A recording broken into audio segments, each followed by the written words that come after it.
Vipi mama? Umechoka? Bora kwa safari. Vipi mambo yako ya mikopo yameendaje huko mkao? Yaani huko bwana, namshukuru Mungu. Ndio.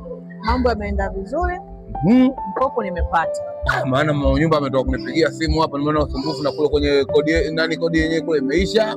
Kwenye ile frame yetu kule. Wewe acha. Baki tu kwa kinazungusha.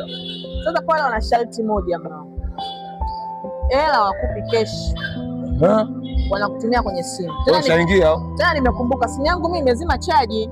Kwa kama imezima chaji tunafanyaje hapo, itakuwaje? Pale nimeweka namba hizi mbili. Unaweka namba yangu na namba ya mdhamini. Umeona? Kwa sasa kama mimi wakinikosa kwenye simu, watakutumia mdhamini wangu. Kwa hiyo sasa hebu ngoja kwanza. Ngoja. Wananitumia mimi? Yaani wakinikosa mimi kwenye simu, 500,000 inaingia kwenye simu yangu. 500,000? Yangu nikajua kuna mtu kajichanganya, kumbe lenyewe ya mkopo. Nishatumia la mkopo tena tu. Yaani 500,000 umeiona na umeinywea pombe?